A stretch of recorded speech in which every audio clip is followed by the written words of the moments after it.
يا إخوتي هيا نمضي سويا يا إخوتي هيا نمضي سويا سويا سويا. Udah kita bicarain, tapi ini yang video yang lain kan udah siapin, ada 6 video. Masih lama mas? Wah, tahu nih Mas Faisal belum datang ini, udah mulai dah apa deh? Antum aja lah. Yuk, Faisal siap. Bener ya mas, ada? Faisal belum datang nih. Apaan aja. Ada nggak sih nih? Ada siap. Ya, ntar nyusul ganti posisi ya. Oke. Aduh. Dia menggalinya apa? Pemirsa Allah SWT dai komentarin video-video inspirasi itu lain dan itu Udah masuk. masalah nggak udah dimulai. Udah Mulai dari tadi nih. يا إخوتي هيا نمضي سويا. Oke, assalamualaikum warahmatullahi wabarakatuh. Apa kabar pemirsa? Semoga kabar sehat dan Anda senantiasa dalam keadaan yang prima dalam melaksanakan aktivitas dan juga ibadah Anda. Tadi kayaknya saya melihat ada yang in frame tuh, Kang Asdaryanto ya. Bang Anto udah pergi tadi, Anto ditunggu lama. Ya udah, Ana mulai aja gitu kan. Ana pikir continue aja. Kita mulai dari awal nih. Betul. Ya udah. Tapi kelihatannya Ustadz juga boleh lah nih sebagai host kita, co-host kita ya. boleh. Kapan-kapan kita bertukar peran ya. Oke, Kalau boleh. pas di belakang kamera. Asdaryantonya juga perlu sering-sering di in frame. Kapan-kapan kita undang. Tok, bisa masuk. Masuk kamera. Oke. Dan kali ini kita akan membahas tentang mereka yang tetap melaksanakan ibadah sholat pada waktunya meskipun terkendala oleh situasi sulit dan kondisi sulit, tapi mereka tetap melaksanakan ibadah sholat. Gimana tuh mas? Nah, ini ada satu video pemirsa. Tentang apa nih sekarang? Di judulnya tertulis Muslim Praying Salah in the Rain, Allahu Akbar. Amazing video. Mereka Di negara mana tetap ini mas? Hamburg, Jerman ya? Jerman. Subhanallah mereka. Lagi dalam keadaan rain, hujan. Betul sekali dan jadi bahasa Inggris gitu ya. Ini kok kesannya apa ya mas ya? Kenapa nggak di masjid gitu mas? Apa memang jarang masjidnya gitu di Ya, betul Hamburg? sekali. Nggak ada apa gimana lagi main gitu? Seperti diketahui ya di Jerman khususnya gelombang Islamofobia yang terjadi di negara-negara Eropa seperti di Prancis itu seringkali membuat kendala bagi masyarakat Muslim di sana untuk mendirikan tempat peribadatan. Maksudnya sholat, langgar, musola seperti di kita ya. Alhamdulillah di Indonesia kita Mudah ya bikin betul musola sekali. bisa, bikin langgar bisa, bikin masjid bisa, masjid Betul agung sekali. juga nggak susah gitu ya. apalagi Ketua Dewan Masjid Indonesia adalah pemimpin di negara ini ya. Iya, Pak Haji Yusuf Kala. Betul. Nah ini kita lihat ada orang Pakai jas hujan ya. dan diabadikan. Orang yang men-shootnya, merekamnya menggunakan Kalau itu saya melihat gini Mas Faisal, barangkali ini adalah syiar tersendiri yang menarik perhatian orang-orang non-muslim untuk ingin tahu seperti apa Islam. Jadi apa yang mereka pesan kerjakan, terorisme, ya? Islam teroris ini terbantahkan dengan bagaimana mereka berjamaah, bagaimana mereka guyub ya. Walaupun hujan mereka tetap ibadah betul gitu kan. sekali. Dan ini adalah salah satu bentuk dakwah, silent dakwah. Maksudnya mereka tidak menyerukan secara langsung, tapi perbuatannya menunjukkan bahwa mereka hamba Allah yang beribadah. Subhanallah banyak banget kameramennya Mas. Menarik perhatian banget. Jadi gini Mas kayaknya nih Mas. Ada yang menggunakan kamera HP ya. Yang kamerain. Jadi mereka kan berpikir, ya Allah kita lagi sibuk-sibuk cari uang atau kita lagi sibuk apa kok kalian masih nyempetin sih waktu buat sholat apalagi hujan gitu kan, pakaian kalian bakal basah gitu ya. Nah ini Ustadz, ada orang yang berjalan di depan lagi sholat, ini nggak apa-apa ya Ustadz? Ya itu ada hukum, berjalan di depan orang sholat itu hukumnya dua, apabila dia sholat sendiri dan apabila ada sholat berjamaah. Iya, Kalau dia sholat sendiri Mas Faisal, maka kita nggak boleh lewat di depannya. begitu. Ya kecuali ada saternya.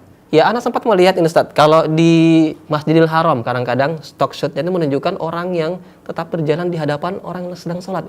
Ya, Itu karena Ana kan kepikiran sholatnya boleh berjamaah. nggak tuh? Kalau sholatnya berjamaah, itu lewat di depan imam tidak boleh kecuali ada sater ya. Di luar sater boleh. Kalau lewat di depan makmum tidak ada masalah. Karena imam itu saternya. Jadi intinya adalah ketika sholat berjamaah nggak boleh lewat di depan imam. Nggak boleh. Benar. Antara imam dan sutrah ya. Ya, sutroh.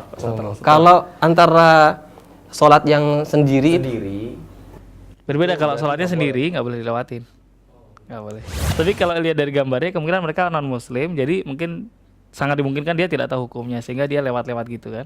nah ini penting nih bagi kita ketika kita melaksanakan sholat secara sendirian untuk menghindari orang lewat di depan kita, maka kita perlu membuat aling-aling, Ustaz ya? Ya, sutra bahasa Sutra. syar'inya, bahasa fikihnya sutra. Sutra.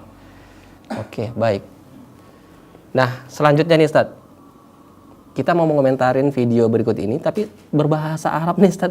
Kayaknya kita perlu bantuan Ustaz Adnan Fairuz nih untuk Bantuan menerjemahkan. Ustaz Google Translate. Al-Bawabah. Al-Bawwabah. Di makna?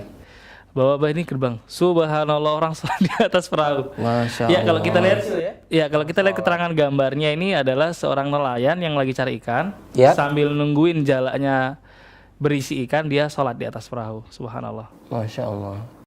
Allah tidak memaksanya sholat dengan cara yang harus pakaian jubah, harus menghadap kiblat, kalau tidak memungkinkan harus pakai air tawar, tidak.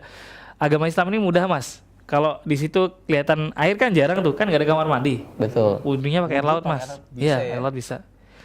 Dan yang subhanallahnya ini saya heran itu nggak takut ya kalau perahunya oleng dia nyemplung gitu ya. Subhanallah. Oke. Saya ingin mengomentari gini Ustaz. Mereka lagi sholat ini menghadap ke kiblat atau gimana kalau arah kayak gini nih Ustaz? Kalau memungkinkan untuk menghadap kiblat maka wajib menghadap kiblat. Menghadap ke Ka'bah gitu Ustaz ya? Menghadap ke Ka'bah, ya. Tapi kalau tidak memungkinkan atau dia adalah sholat sunnah maka adalah boleh. Alam bisawab ya.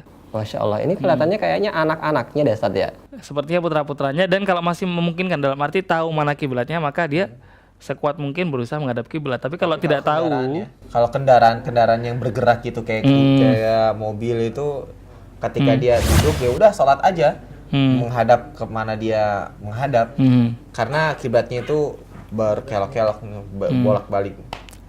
Dan Masya Allah. Menarik sekali. luar biasa, Mas. Saya mikirnya gini, Mas. Anak kecil, bapak-bapak di laut kan mesti pakaiannya kan kotor ya. Ya. Nah, inilah yang ingin saya sampaikan ke masyarakat bahwa pakaian kotor tidak selalunya najis. Islam membedakan antara kotor dan najis. Barang kotor tidak semuanya najis. Contohnya, tukang bangunan. Ya. Pakaiannya bersih nggak? Kan kena semen, kena pasir. Akhirnya sebagian nih tukang bangunan saya tanya kenapa nggak sholat Mas, baju yang kotor gitu kan. Ini yang ingin kita pahamkan bahwa kotor bukan najis. Jadi kalau baju kena pasir, baju kena semen, Jadi kalau petani, pekebun, ya kemudian tiba masa waktu. nggak ada masalah. Sholat. Waju ilat liyal ardu masjidan wa tahura. Artinya? Jadikan bumi ini untuk umat Muhammad, yaitu umat Islam, itu suci. Nggak harus pakaiannya bersih. Dalam arti bersih, putih wangi gitu ya.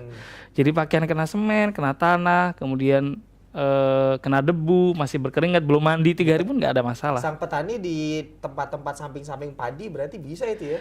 Kalau menyulitkannya untuk ke masjid, jauh dari masjid, tidak terdengar azan, maka tidak ada masalah. Tapi sayangnya masyarakat ini belum tahu. Hmm. Jadi pengennya tuh nggak afdol kalau nggak ke masjid gitu kan, akhirnya dia Ya. menunda dulu.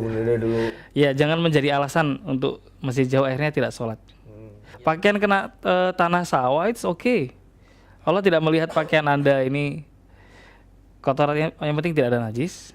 Mulailah sholat meskipun itu di pematang, di saung-saung sawah Iya. misalnya. Tapi berbicara masalah prioritas nih Ustaz, kalau orang yang betul-betul memahami kewajibannya tentunya dia akan memaksimalkan. Ya, Bawa maksimalkan. pakaian ganti sebelumnya gitu Nah, misalnya. Iya. Oke. Ya, artinya sholat tetap hal yang wajib. Seperti apapun tidak ada alasan untuk meninggalkan sholat gitu Mas ya. Kalau lihat dari video tadi. Kalau waktiha, tepat pada waktunya. Ya, menarik sekali pembahasan kita tentang orang-orang yang tetap melaksanakan kewajibannya sebagai seorang muslim untuk melaksanakan ibadah sholat meskipun dengan kondisi yang tidak memungkinkan atau mendapatkan Susah lah. masyakkah ya Ustaz. Ya, dan pemirsa, kita akan kembali membahas tentang tema kita kali ini dalam Dai Komen. Tetap bersama kami setelah pesan-pesan berikut ini.